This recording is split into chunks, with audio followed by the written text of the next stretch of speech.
મહુનોડા ગ્રામ પંચાયત સરપંચ પદના ઉમેદવાર વિનેશભાઈ સનુભાઈ કલારાએ ચૂંટણીમાં ઝંપલાવ્યું। વિનેશભાઈ સનુભાઈ કલારાનું મતદારોને મત આપવા અપીલ કરવામાં આવી। વિનેશભાઈને ગામ લોકોનો પૂરો સાથ સહકાર મળી રહ્યો છે। ગામમાં ભારે બહુમતીથી આ સરપંચની ચૂંટણીમાં વિજેતા પ્રાપ્ત કરવા માટે વિનેશભાઈ સનુભાઈ કલારા અગાઉ હોદ્દામાં ન હતા ત્યારે ગામ લોકોના વિકાસના કામો કર્યા। હાલ સરપંચની ચૂંટણીમાં સરપંચની 3 સભ્યોની બોડી, જેમાં 7મા વોર્ડમાં સુરુપાળભાઈ જગદીશભાઈ તડવી, ડામોર હીરાભાઈ વર્ષિંગ વોર્ડ નંબર 6, મલસિંગ રૂપસિંગ મીનામાં 8મા વોર્ડ નંબર તરીકેના ઉમેદવાર છે।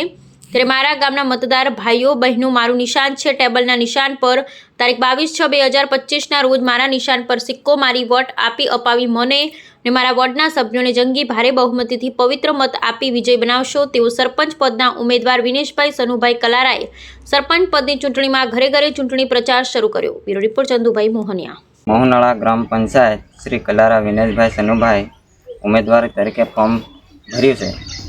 ત્યાં મારા ગામના વોર્ડના સભ્યો મહુનોડા ગ્રામ પંચાયત શ્રી કલારા વિનેશભાઈ સનુભાઈ સરપંચ તરીકે ઉમેદવારી ફોર્મ ભર્યું છે તથા મારા સભ્યો, મારા મતદારો ભાઈઓ અને બહેનો વિનંતી કરું છું, મત આપી અપાવી વિજય બનાવજો।